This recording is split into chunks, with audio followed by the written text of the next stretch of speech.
From the studio of your mom's basement comes a podcast by two idiots in a revolving door of legends and has-beens from the oldest university in Texas. This is Purple, Gold, and Getting Old. Nice. Well, it doesn't matter if it's an even year or an odd year or a night game or a day game or a spring season or a regular season or playoffs. It really doesn't, because HSU right now there's still a storm sucks. blowing in on my porch in Central Texas at 8:14 p.m.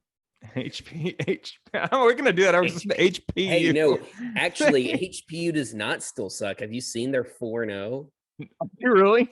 They're 4-0, dude. They beat ETVU. They beat TLU. They're coming, man. I'm excited. I'm excited too. Good Can we for play them them. at the end of the season? I'm going to be rooting so hard for when they play Abilene, man. If we could get an undefeated matchup versus HPU at the end of the season.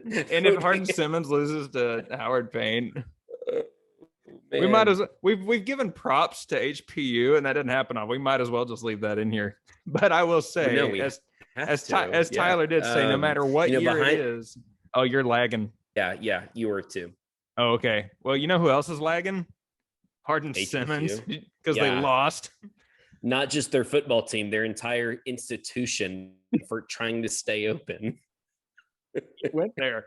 You went there. I did go there. Yeah, man. That's the thing about this rivalry to me, though, is it's more than just the football team. It really is a rivalry of two institutions.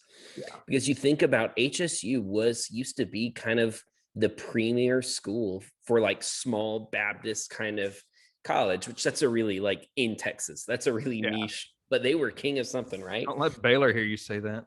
No, I said small. I said small. Yeah. Baylor's in a different category. But UMHB came and snatched that from them sometime in the late 90s, early 2000s. That back in the reign of JGB, you know. Yeah, he really the did notorious that. Jerry Bauckham. Yeah, and Jerry Bauckham is really the person who introduced me to this rivalry. I remember I had a preview weekend on campus, and he was talking in some room and he referenced them, but he just said, well, I won't talk about that school up the road, and I just remember thinking, who could it be? What is this place? My registration or orientation, whatever, they did it in like so many sessions to where it wasn't just one big class. Orientation was me and like two other people in a group. But I remember when it was the whole assembly, it was Dr. George Latherback got up, and it was one of the first things he told us. He was just like, he made a which he went to h.s.u, but like, so he's allowed to say it. I did not know that. Oh, wow. Or he has an honorary degree. I forgot which one it is, but he's got something from there. But anyway, so it's not just the fact that, in case anyone that can't see my screen with these large illuminated, beautiful letters, numbers, I can't read. It started a long time ago. So we were at the game this weekend. And not to jump too far ahead, but as a brawl was breaking out on the field, my dad looked at me and he goes, how long has this been going on? Yeah. And I said, at least 20 years. But as you said, it's been longer than that, because we're gonna learn you something today, folks. Once upon a time, there was Baylor Female College, and there was Simmons College, and John and Mary Hardin bailed both of them out during the Depression. And so, at least ours was during the Depression. Theirs, I don't know. It seems they always need bailing out, it seems like. So they need them again. They need them again. So I don't know if they'll have the same name in a few years, but they're purple and gold. We're purple, white, and gold. There's always been this just like, it's like two twins from two cities that just don't like each other. So jumping in the time machine, I was looking through the post that's been going around. It just lists the winner of the game every year, and it's almost dominantly UMHB. But I looked at when our program started. So as mentioned before, my mom went to UMHB. And so when my mom went to UMHB, it was basically the quad, and Johnson was across the street, from the rest of the campus. So it was nothing. And so when she read in the alumni magazine that we were getting a football team, she's like, you've got to be kidding me. And so as just kind of like a point of personal entertainment, before I even knew if I was going to go there, growing up on Aggie football, I started following UMHB their first year. So this is several years before I even knew I was going to go there. But I was like a 10-year-old. I was like late junior high, early high school. And Now, actually, so 98, I would have been late elementary, early junior high, but I have followed them every week since week 1. And the first 4 years, Hardin-Simmons just destroyed us. Like it was pretty clear who still dominated the ASC. It was their show.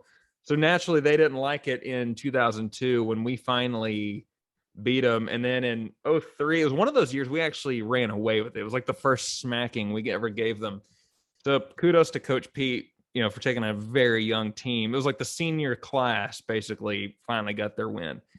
And then that made them mad. That's what kind of started the annoyance. But nobody was really PO'd at each other until 04. And the reason this is ingrained in my head before I was a student is because people were still talking about it my freshman year. Something they did this year and 2019 and 2004, and this is my little soapbox, one of the stupidest things you can do is putting your rivalry game as your homecoming game. Homecoming should always be who you're going to beat, not your toughest team and the one that's a big rivalry game. Look, I get it. That is the traditional logic, but I am totally on board with this new tradition of homecoming because you know what? All of us wouldn't be able to swing being there at homecoming for the h.s.u. game otherwise. So it creates a really cool atmosphere. It is. Here, if you had a choice between homecoming and Hardin-Simmons, which one would you go to? Hardin-Simmons. The reason I think to just make it easy. I know. The reason I think there should be 2 though. Imagine you're in charge of ticket sales and you're in Division 3 and you're at a very big limit of what you can promote and make excitable. Why put all your eggs in one sales basket when you can have, because a lot of alumni were not as hostile. They just wanted to come see everybody. You'll still fill homecoming. Then you got us where we just want to go make fun of somebody for 4 hours. We're going to go. So the first lesson, though, in why you don't schedule your most dangerous opponent for home game was 2004. And that's because, and I wrote it down here so I can remember, they beat us 49-22 on our own turf at homecoming.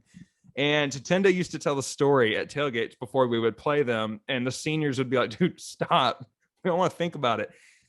We also had a rule for a while. This is not a rule anymore. They've broken the curse somehow. But every time that I was a student and they would make a t-shirt for a game in any sport, if a t-shirt was sold by the cab office, we lost the game.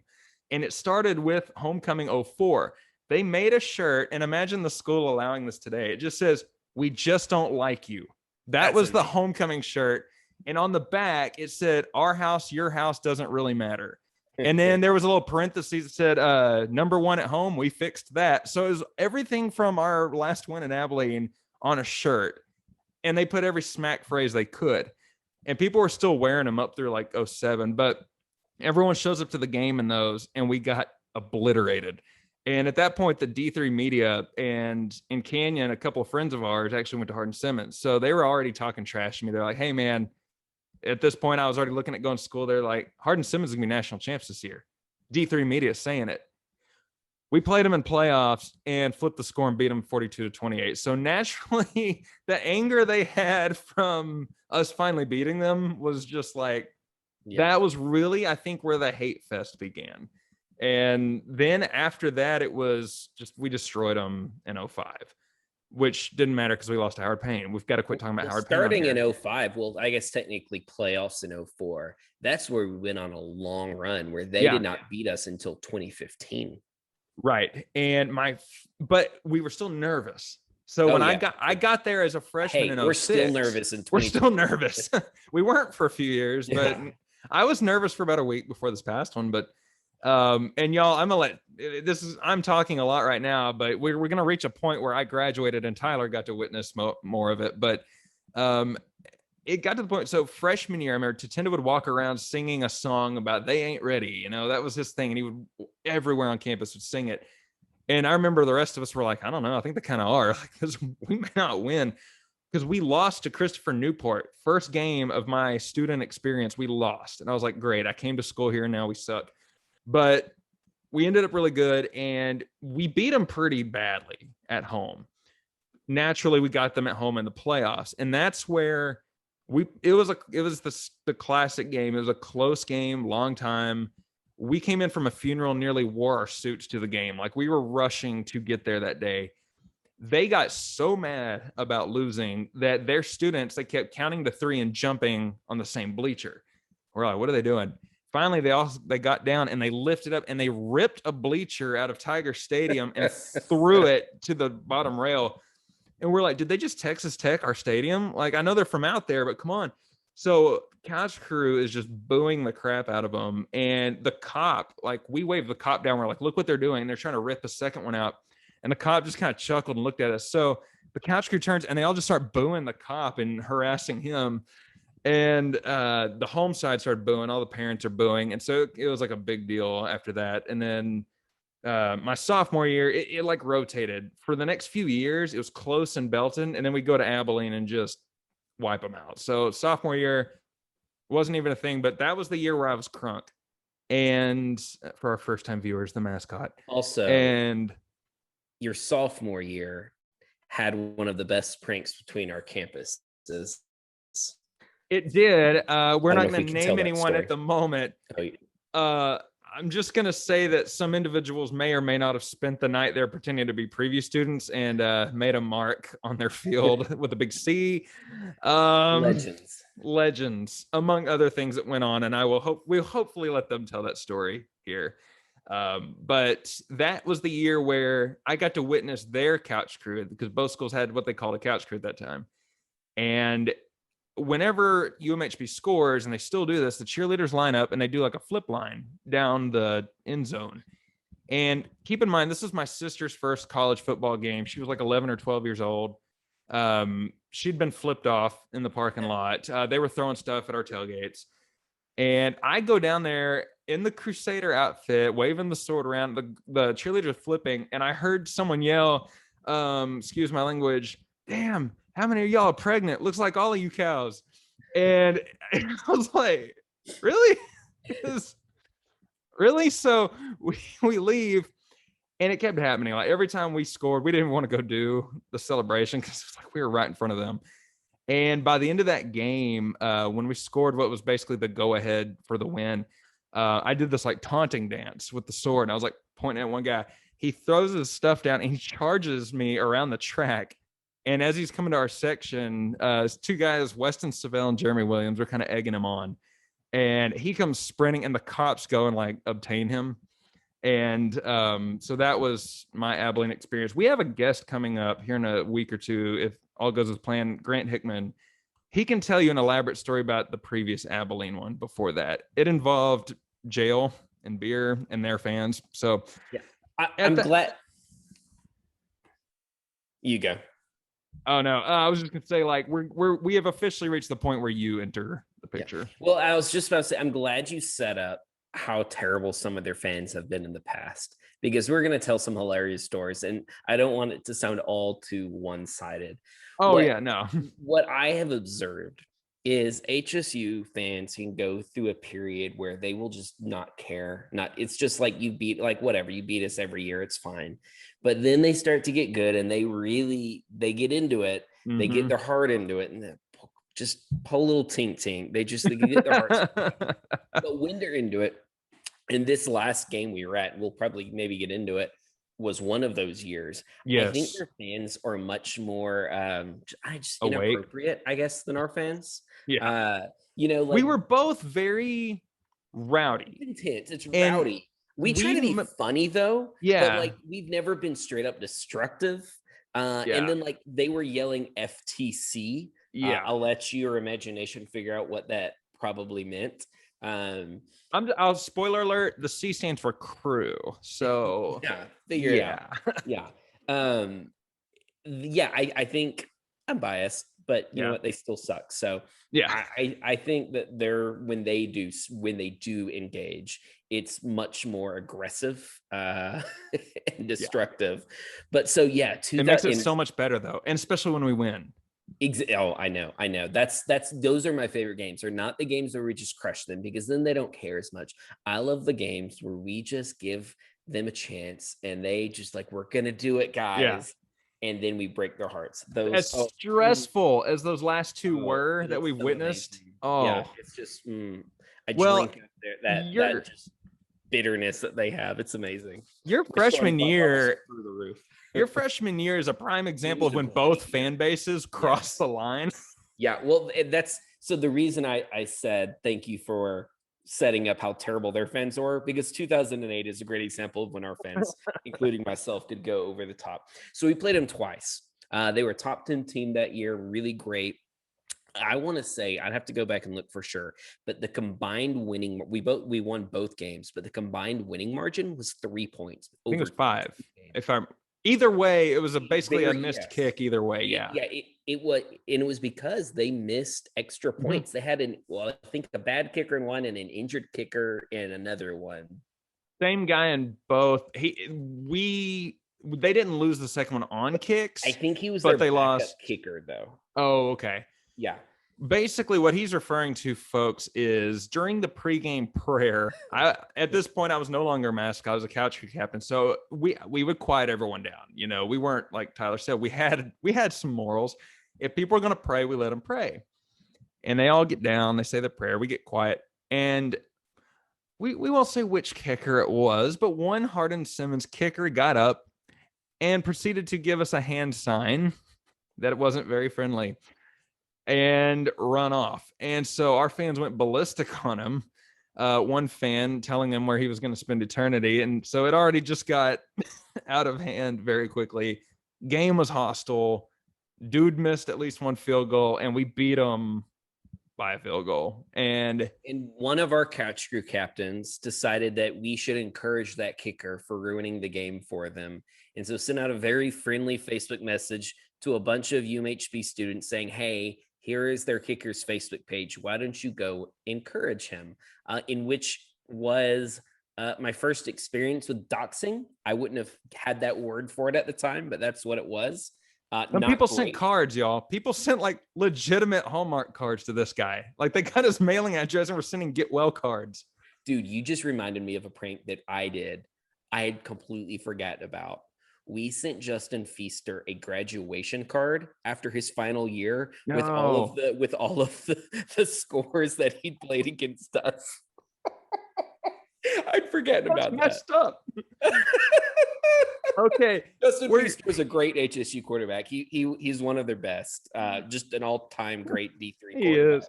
And before we digress too much, I just want to, was poking on Facebook still a thing when you were a freshman in college? Oh yeah, for sure. Okay, so man, our Gen Z audience is going to really wonder what we're talking about. When Facebook first came out, because we're old as dirt, there was this little button you could click and it would just poke people. They'd get a notification that said somebody poked you. It was so pointless. But rather than it being JavaScript or HTML or whatever, you could embed the link. And so the school let some of the couch crew leaders my freshman year email it to the entire student body. And so there was a Facebook reminder event called Poke the Other Team's Quarterback. So the other teams were literally getting like several hundred people poking the quarterback. And so one guy, he got smart right before we played Hardin-Simmons. He disabled his poke button. And Weston Savell got people to message him and just say the word poke in a direct box message. That's amazing. But yeah, this kicker, he didn't take kindly to the messages of encouragement. And let me reiterate, this was not me. I was not the couch crew captain he's referring to. I was recruited into that as a very impressionable freshman who desperately wanted to be a couch crew captain by the time I was an upperclassman. And when the most prominent senior couch crew captain of the time asked me to do something, you do it. I did it. And I had people who told me, you know what, that's wrong. And I thought they were being party poopers, but they were right. That was wrong. That was a crossing the line moment. It was crossing the line, but also funny. The poking was fine, but people were also sending like Facebook messages with very sarcastic. The problem was it divided our own fans for a little bit. Now, this is before that was a common thing. This is kind of like the first time our own fans were like, this is too much, and like kind of split. And there were arguments. I still laugh over the fact that you and Jeff argued. It's so funny now, but I think that was my introduction to Jeff Payne. So hopefully we'll get him on the pod at some point. Jeff, we want you to get on here. I want to have a episode about Christian studies majors. So come on, Jeff. After harassing a kicker. But I like my only problem. You know what my problem with that was? I was sitting there in my room with Nathan Berryman, and we both said, we're going to have another close game with these guys. And now he's going to be motivated. All we have done is motivate this guy. And the evidence was clear when we played him in the playoffs. Again, he went to do his pregame prayer again, and we got the double flip. Yeah, it's a rivalry that if you look at it on paper, you think that's not a rivalry. This one team dominates it. But there's so much off the field shenanigans. Yeah. There's history. It's bigger than just the team. It's also just the institutions of our school. Yeah. And for all the talking we're doing, there's stories we still find out from people that went there before us about the pranks those two pulled on each other. Yeah. A summer or two ago, I was at Camp Eagle with my youth group, and there's a counselor there, and he was an athlete, I think on track or something at Hardin-Simmons. And I was like, oh, really interesting. Okay. And so we were friendly and we're talking, and after getting some comfort with them a day or two into it, I was like, hey, so is the rivalry still a thing from both sides? And he gets a look on his face and he goes, you got us in football, but to be honest, y'all are, and I don't mean this offensively, but y'all are sort of trash in every other sport. So I don't know how much of a rivalry it was. And then I just kind of grinned and I go, oh, it's very clearly a rivalry. And I didn't correct him that or trash other sports, have also gone deep into the playoffs, including our basketball team making a national championship, or women going to the Sweet 16 last year. Volleyball is looking great. Other than baseball, soccer, we've had some great years. Women's soccer can't compete with their women's soccer. They are the UMHB of women's soccer. Yeah. But yeah, so it's definitely still a thing.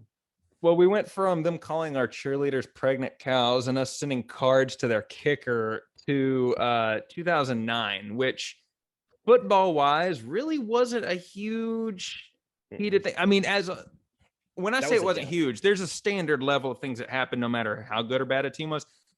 Their fans called our university administrative main line and were just harassing the main operators and cussing out the secretaries in Sanderford. They were doing all sorts of stuff for about a couple of years. They would get on our event page and just cuss everyone out. I got messages from alumni saying, you need to control the cussing on this event. At that time, there was no way for me. I'd been in class. I was like, I can't control it. Somebody at another Facebook groups. Like the event page, when you would invite people to the event. That was a thing that students now might not, and even I think it was probably a short amount of time. For several years, there would always be an event page created for the game, which both sides would be a part of. Yeah. And so the trash talking and the jokes would be hilarious. I wouldn't get any work done that week. I would just always be focused on what's going on the event page. It was hilarious. And it was hilarious the stuff our fans would say, but there were times, and some of it I think it was my freshman year before you were there, where some of the stuff they said about certain people, let's just say if it's still floating in cyberspace, there are some Hardin-Simmons students who are going to get canceled one day because there was some bad stuff put out there. And I think you could say Hardin-Simmons, they're habitual line steppers. Yes. Yeah. Thank you, Charlie Murphy. There was for them that year, they didn't have Justin Feaster as quarterback. He was out injured all year that year. Yeah. And so it was a down year for them. And it was a down year, but when we got to 09, my senior year, there's a little thing about Feaster's injury that played into it. Many people are familiar with the EA Sports curse. And that was 2010. Nope. 9 was in Abilene. It was my senior year because that was the year Seth and I put the flag on midfield. Odd number of years were in Abilene. Yes, so there was the EA Sports curse. And so if you were on the cover of an EA Sports game, you got injured the next year. And I don't know why, it just was a thing. So one of our roommates decided to steal a profile picture of Justin Feaster's Facebook page that was him on an EA Sports NCAA cover. Shout out. Arch. It was a good, yeah, Andy. It was a good Photoshop, man. And he took it to the University Copy Center, blew up a massive poster. And there was kind of a lull in the game in Abilene that year. And Andy's voice travels. Mine never could. And it got real quiet in the stadium. And you just hear Andy go, "Hey, Feaster." And we all go, "Look at this." And he unravels it. And Feaster, who was injured, was like an assistant coach on the other sideline as a student coach. He looked at it, he kind of squinted. He's just like, "Oh, that's what's funny cool." about that is you saw like his teammates kind of slapping him on the shoulder and laughing at it. Like, dude, if we made them laugh like that. And to me, this comes back to like my philosophy of what it means to be a good Rowdy fan. Like, you can push limits, you can try to get in their head, all this stuff, but it has to be funny. Like, if you are actually funny, you can overcome so much where it's not just purely toxic, but it's prime example. When Michael Vick got in trouble for the dog thing, Texas Tech was playing A&M in Lubbock that year, and they made instead of Gig'em, they made Vic'em shirts, and it was Michael Vick holding Reveille up. And my friends that went to Tech told me, they said, yeah, we were banned from using the shirts, but he said it was a bunch of Aggies that came and bought the shirts. Like, Aggies thought it was hilarious. You know, if it's funny, you can smack talk and people will take it well. Exactly. What we don't take well, though, are when your football team can't get it done, so you take it out on us in another sport. And my senior year, despite the first game not being so bad, soccer presented a problem. 2 problems. Without it in front of me, I think it was we went into like extra kicks or something at the end. I think it was like end of regulation. We didn't have a winner. I don't know if that was. So we played them 3 times, I want to say. We won the first one, which gave us the right to host the ASC championship. Right, yeah. We played them in the championship final, which was technically a draw, but we lost in PKs. And then they straight up beat us in the NCAA playoffs. That was it, yeah. And that third one, professors were canceling class. There was a massive student tailgate that's bigger than anything you see now for the football games. I mean, it was everyone was wearing, again, you make a shirt, you lose. It was their white T-shirts with beat h.s.u. on them. And the second game had gotten so heated, like they flipped us off and mooned us from the field when they beat us. He did moon us. I forgot about that. His name was number 13. I remember he mooned us. And yet they were telling us to be nice and not doing anything about the visitors. And it was so heated. They brought in an orange plastic traffic fence. They had like a text dot wall built. I did not mean to say that like Trump, but I did. They built a wall right in front of us. And there were times where I remember there was one guy, and I'm not going to out him here. He tried to climb it during the game to go like hit somebody. And it was a rough day. I mean, then you had a group called the Cruligans next to the Couch Crew. And they were vulgar. We need a Cruligans episode. Holy cow. Yeah. Well, all I'm going to say about this time was their language was just like the Hardin-Simmons fans, and yet everyone thought it was us because they were right next. So we faced discipline for stuff we didn't do. It was a bad day all around. And then when we had that playoff rematch, not only did they beat us and just about start a fight between the 2 student sections, but if any of you listening have been to a UMHB football game in the last decade or any game since 2007, you have heard a train horn go off every time there's a touchdown. That train horn belonged to Andy Archibald, and he had a remote, and we would fire that thing off at the soccer game every time we scored. He had in the parking lot. Well, 2 Hardin-Simmons fans got in the back of his truck, and we could see him from the bleachers across the parking lot, and they ripped the wires out. So they clipped it and ripped it, and we saw it, and we couldn't do anything. Like, there was no way we were going to get there in time, but they broke that horn. That thing had to go to the shop and was out of commission for about a year. So it got personal. Yeah. I took that personally. Yeah. And then we get into 2010. And this is one of my all-time favorite years of the rivalry. I just graduated, but I was there. This is my first year as a Couch Crew captain, and I'm hyped on that.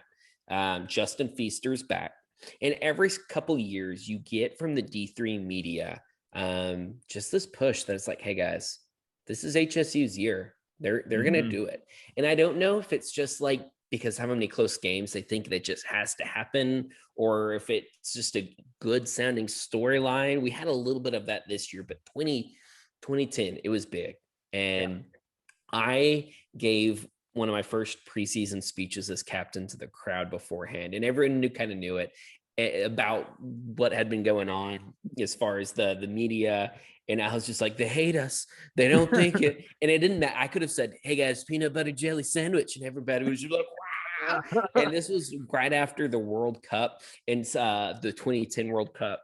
And so it's old and tired now, but the whole student section was crammed, packed, and we did the I believe we will win. It was just amazing. And I think I gave y'all I sent y'all the Utah State winning team, losing team. We did that one for a while. At the end of the game, yeah, and that was another great one.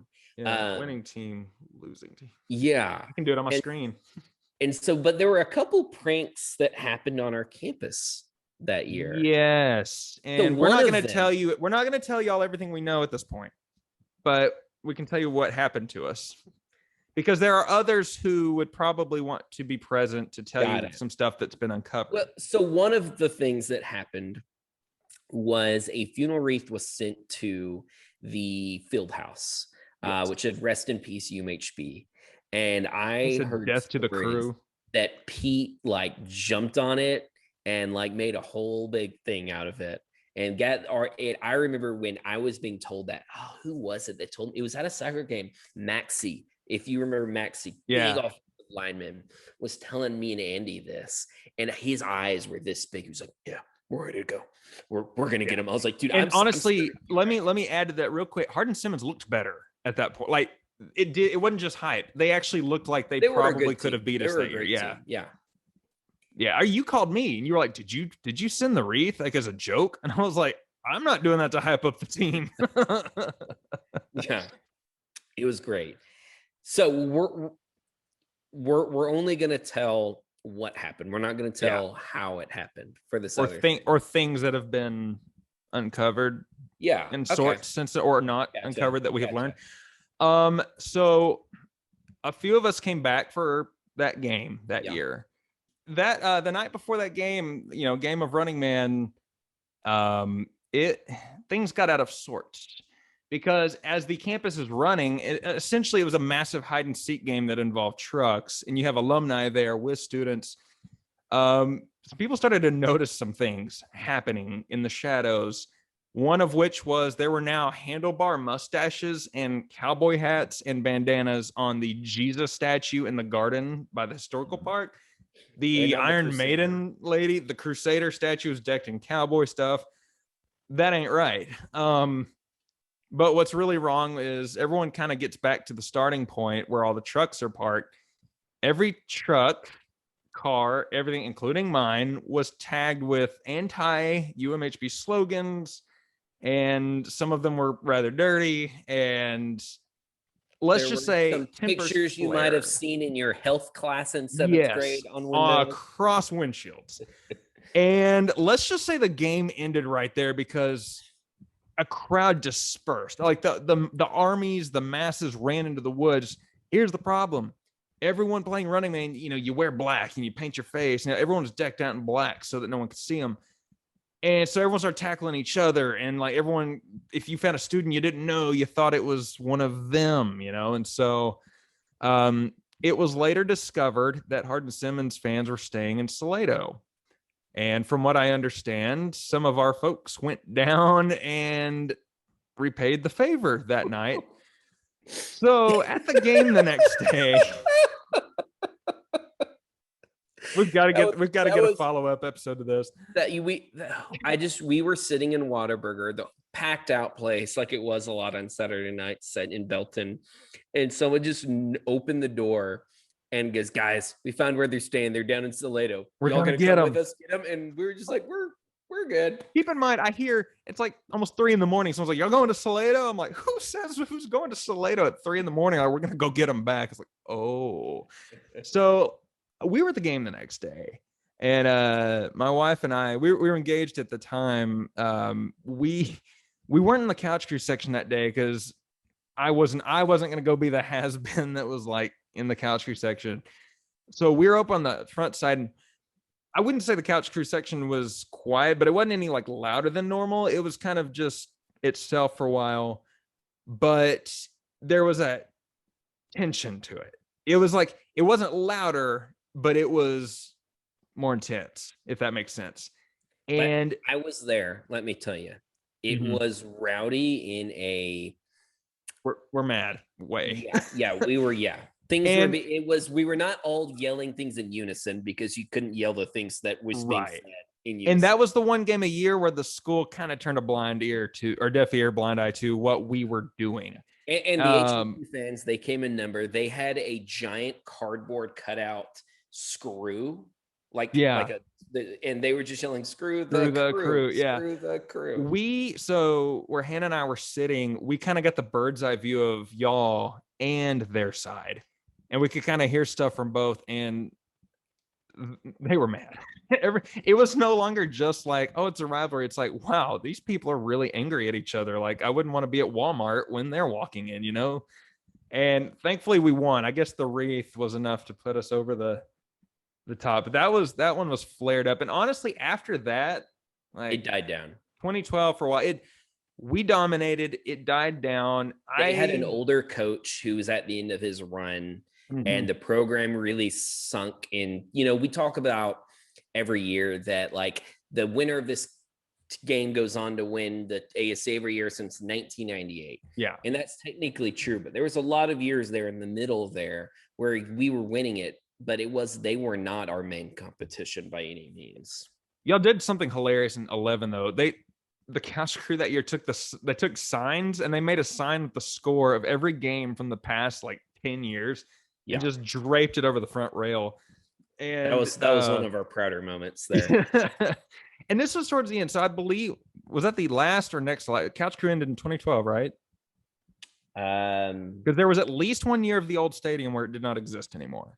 And they kind of tore down those bleachers. 2011 was the final year of the couch crew. So that, and I will just, people have heard us talk about before the effect that had. When the couch crew left, a huge chunk of that rivalry left because their couch crew kind of died as well. Yeah. Well, except theirs, I think they just quit calling it that, but they stayed an entity. Ours, it just dispersed.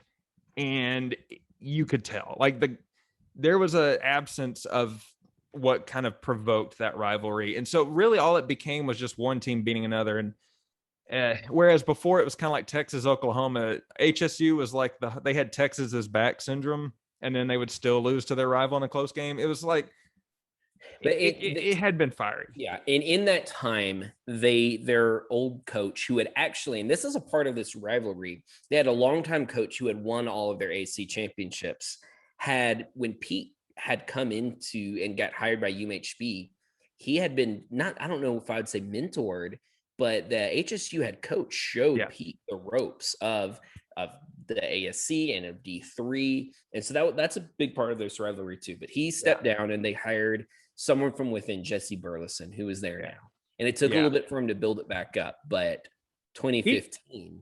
he didn't block our podcast on Twitter. I actually tried to get blocked and blocked a lot of people, but I think he met his limit.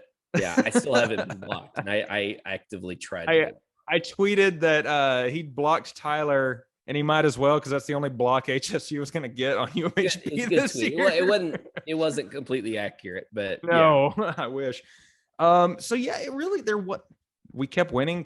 There really wasn't much to talk about until 2015, and it reignited it. Let's just say it was almost needed because we still succeeded. We still went into the postseason. It's never needed, but at the same time, as disappointed as I was, I got on Facebook and congratulated them. It was kind of like it's still a rivalry. Yeah. It does look like a poop stain when you look at all the ones that have been won consecutively, and there's just that one we didn't squeeze in. But at the same time, it reignited it. Here's what I know, though. Them beating us is good luck.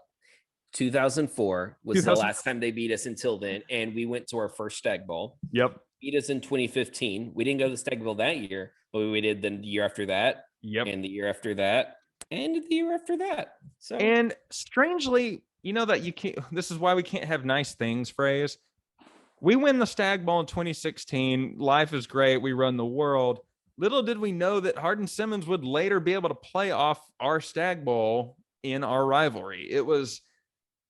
We win 2 Stag Bowls, and the year after we win our second one, homecoming again against Hardin-Simmons. And we had taken a big step down. You could tell we were not the same team. We just graduated. To me, TJ Josie graduated, who is, we can talk about Jarrell Freeman and what he did in the NFL, Shout out we Jarrell. talk about what you contributed on the field while you were at UMHB. For my money, TJ Josie's the greatest Crusader football player we've ever had. Good take. I stand by that 100%. I think the stats are there. I think he's dominant from day one. 3 Stag Bowls, 2 championships. I don't know how you can anything else. He owns almost every single wide receiver record. And half the year he didn't even play wide receiver. He played quarterback. So it was just special players left, and it was a big rebuilding year for us. It wasn't there. And didn't we almost lose the first game? Or it's not that we almost lost, but I just remember it was a close game, and we didn't look great after that. They had one of the best ASC players I've ever seen that was not at UMHB. Their running back. I'm gonna sound stupid. I think Hemp Hill or something like that, I think was his name. I don't have enough memory capacity to remember our opponent's players anymore. We could not get them off the field. No, we couldn't. Our defense was pretty good, but our offense was really sputtery that year. And they ran our clock down against us. Exactly, because we couldn't get them off the field.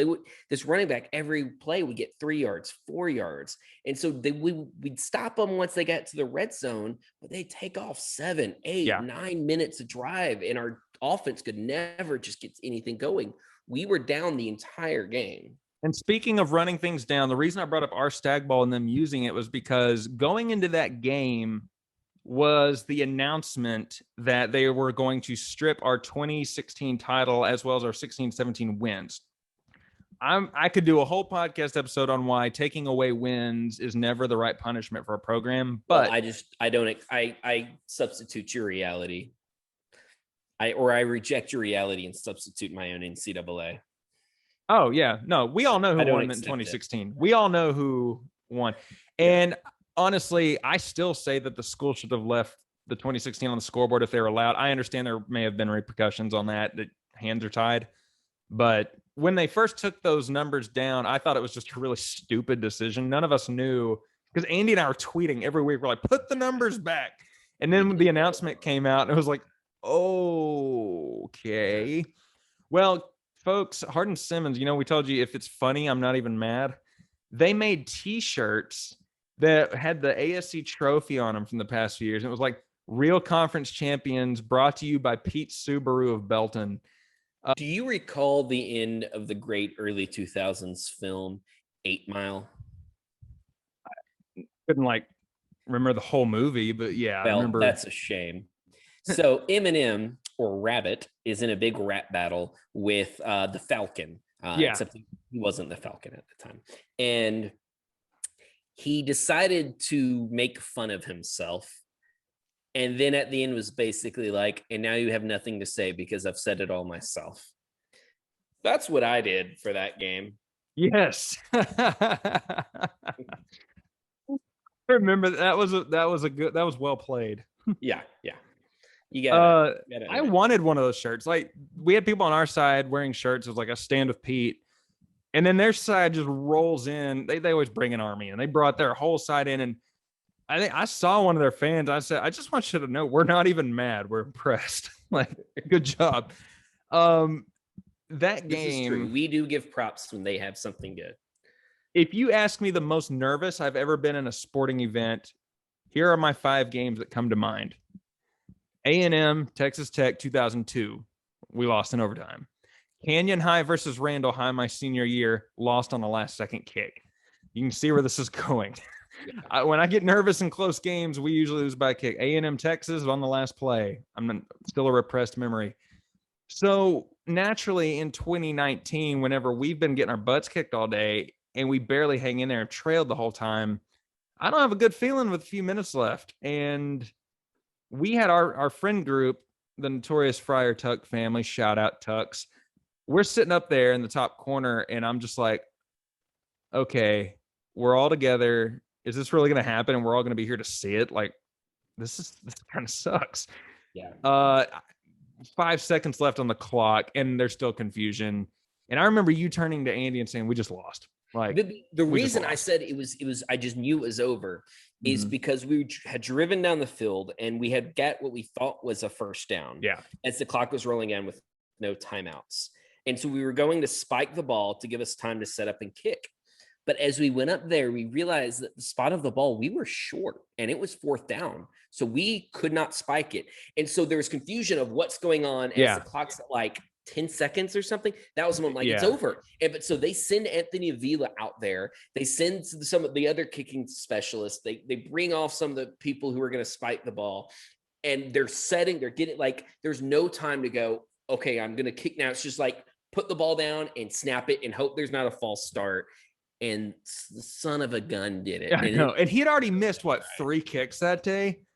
I think he'd missed 1 or 2. Yeah, it was at least 1. I mean, because that's what made us so nervous. And it wasn't a short kick. Yeah, it was a big kick, especially at the Division III level. Oh yeah, but it was, man, I want to say it was from the 35-yard line or something, maybe 40 at the most. I wanted to say it was a 40-something yarder. It felt like 60. I mean, like you said, it was exactly 4 seconds. You go and watch it on YouTube, you just see that 4 start ticking out, and he looks up at the clock and he's like, "Let's go." And I'm like, he's not going to be able to run fast enough at the 0. Like it was like snap 0. And so there was none of this like setting and getting ready like you normally see kickers do. It was run out there and just kick. Run in, get set, just go for it. And like my thinking was, okay, physics. He doesn't have enough time to like focus and run to kick it. He's just going to run and hope his foot hits it. That could have been what happened. I don't know. But as you said, son of a gun, put it through. And, you know, there's a thing that our fans do that I'm not a huge fan of, which is when we all of a sudden don't look like ourselves, we get really tense and really quiet, and we just kind of like lock up as fans. And we were quiet that game because we were tense, and the h.s.u. fans were just so loud. They were so hyped. They were chanting things. They were so excited. And then it all just fell apart. It was so glorious. When people talk about the clock said 0. When people talk about crew games, saying, "Oh, that was the loudest crowd I've ever heard," I'm like, if I had a nickel for every time I've heard that, so it's like white noise to me. But let me tell y'all, the loudest I have ever heard a UMHB event of any sort was that moment. And if you watch it on YouTube, you see it looks like a Division I moment, and I don't know if they'll ever be that loud again. Like that was so loud. It is truly one of the greatest endings to a game of any sport of any level that I have ever seen in my entire life. Like it was like the end of a movie. It was unbelievable. No exaggeration. Yeah. And so fast forward 2 years. Well, actually, I am going to make a mention of last year's because it was technically this year in the spring, and it was weird. It was unnatural. It was kind of cool to still have football because it was a conference championship game, right? Because of the shortened season, and so that was a different. I was afraid not of us losing, but I was afraid like they were gonna screw up a game and not be in the final championship, and it was like gonna be the first time since 1998 we didn't play them. And I'm like, okay, I already had my grad school lose their rivalry game. I don't want like my undergrad to do that too. So I was actually rooting for that to happen. Because I wanted Sul Ross. I wanted to go to Alpine. There was a couple. Well, I wanted TLU because they're, I live in New Braunfels and they're in Seguin. But it would have just, number one, been hilarious for them to not even get the conference championship game. The way it was set up was that no matter what records were, their division winner was going to host. Yeah. And so for them to have that absolute Abilene win or Abilene game, but then they don't even get to use it. Hilarious. There had been a weird quirk in scheduling where we had played them at home 2 years in a row prior to that. I forgot what happened there. Yeah, and so if we had played them, or if we had missed them because they screwed up, that means, because we played them at home again this year, that means we'd have gone 4 years in a row with UMHB never playing at h.s.u, and that's also hilarious to me. It's hilarious, but imagine they're like trying to reignite a rivalry, because it's amazing how it can take years to build up a legacy of something, and you can snap your fingers and it's gone like Thanos. So it would have been, at the same time, the hilarity would have been there.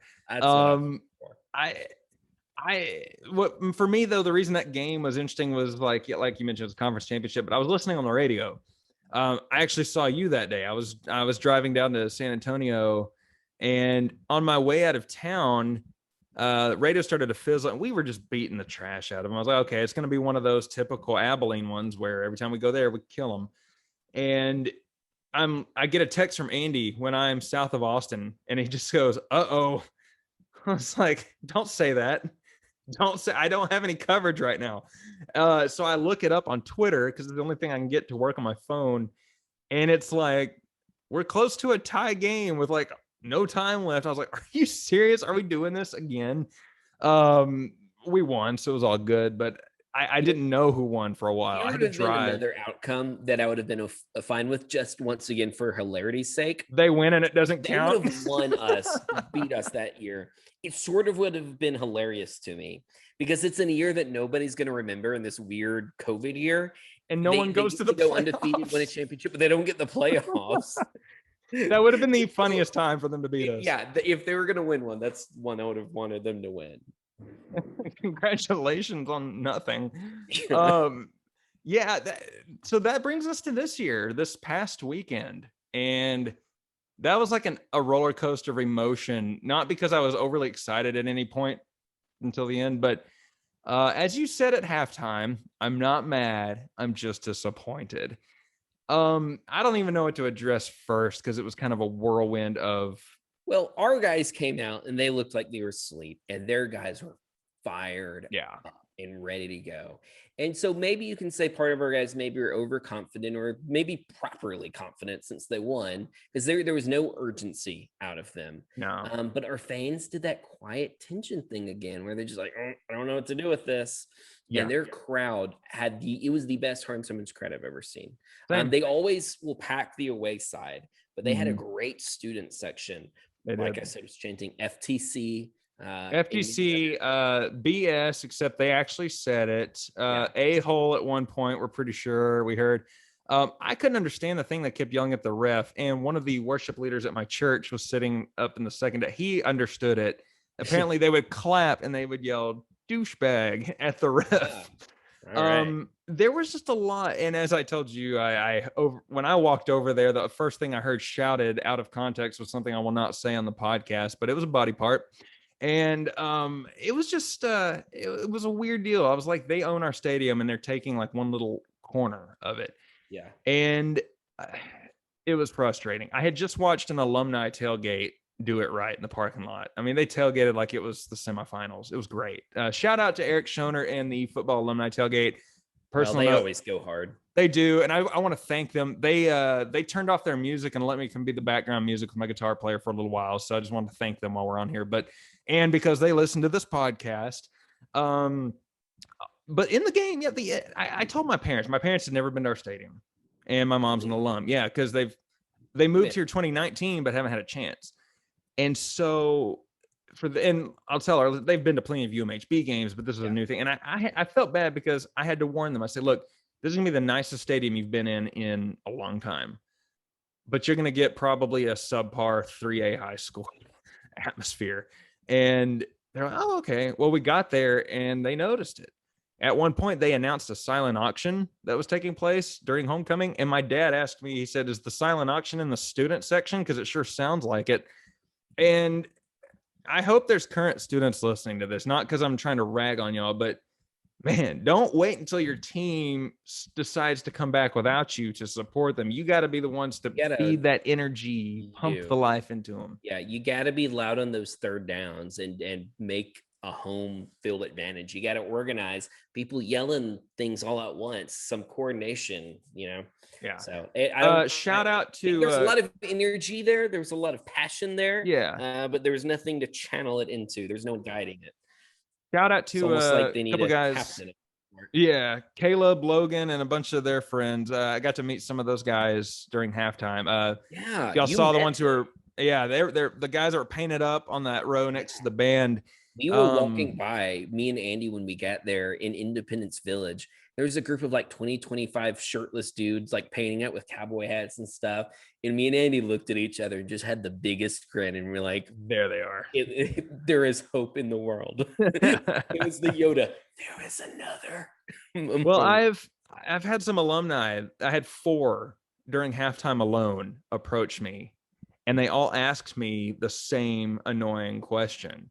It's not annoying that they asked, just annoying that I had to be. They said, "Why is the couch crew gone? Where's the couch crew? It's needed now more than ever."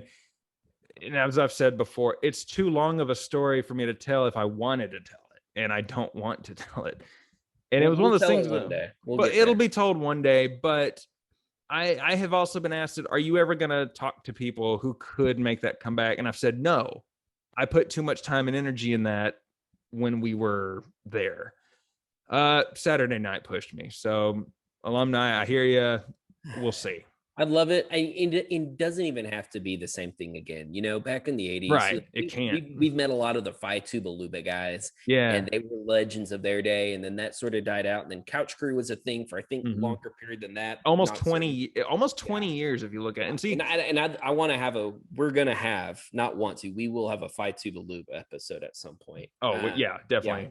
Yeah, so, I think some of those guys are interested already. I know some of them listen to the pod every once in a while. So shout out to y'all. Speaking of listening to the pod, Billy Moore. Hey, if you're listening, he just like pulled me out of the crowd in the like little fair thing beforehand. It was like, you do the podcast. So I'm like, wait, what? I was so caught off guard. So that was really cool to meet someone that I'd interacted with and seen on Twitter before. And like the Billy Moore, the elder who went there back in the day, or Billy Moore that went there when I was a freshman. So that's really interesting.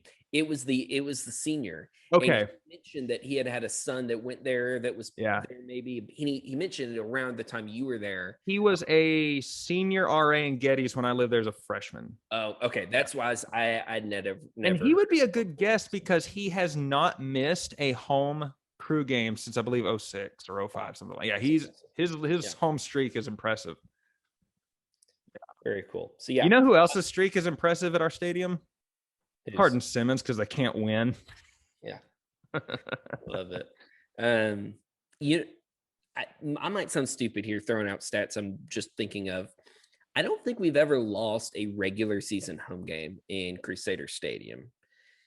And so that's another thing that's on the line. Knocking on wood, but yeah. Just few games we've had is like, man, I don't want to lose a home game here in the regular season. Yeah.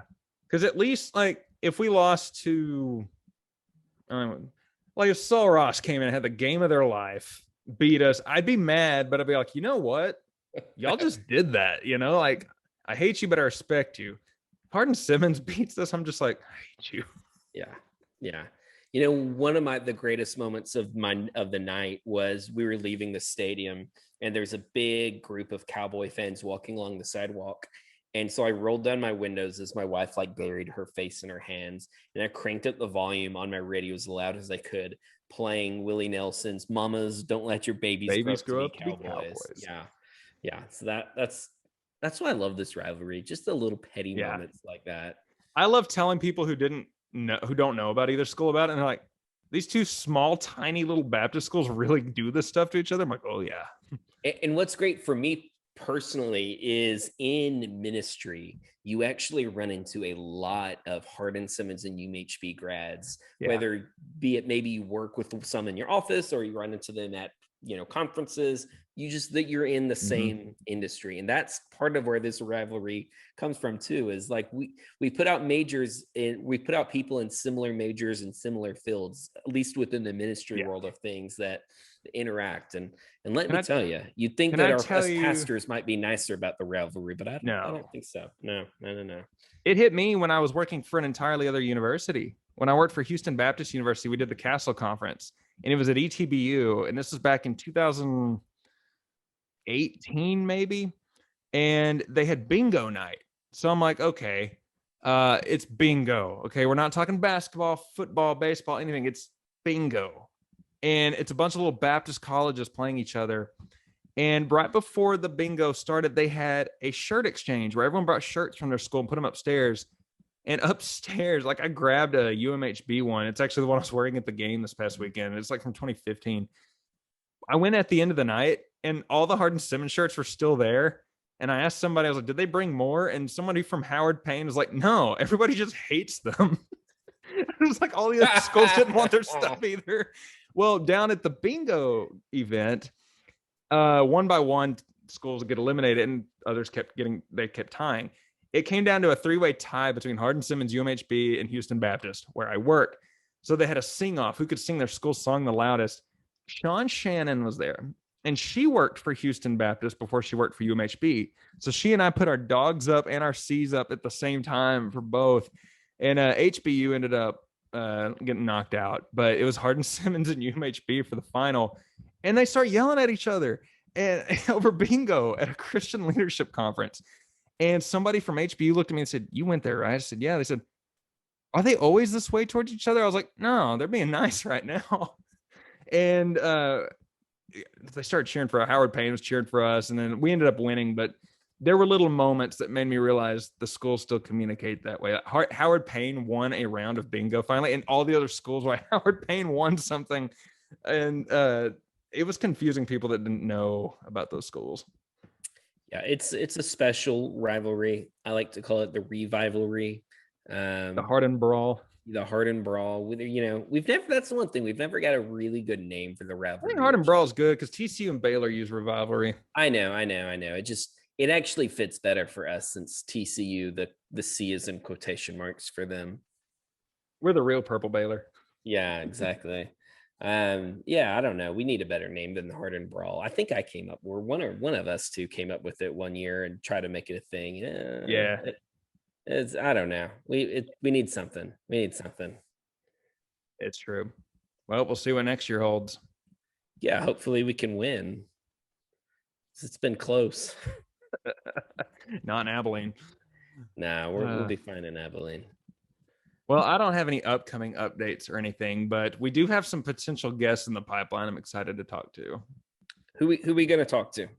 I'm going to leave it a surprise for our listeners, Okay. but I did accidentally name drop Grant the other day, and Grant will be, it'd be an interesting conversation because he's not only the first person I met at UMHB, I met him as a freshman in high school. So definitely a long history there. Well, cool. Yeah. Think we're also going to look at bringing on Judge Baylor here pretty soon. Yep. He's available. That sounds good. Well, it is getting kind of late. In fact, it's already 9:18 and h.s.u. still sucks.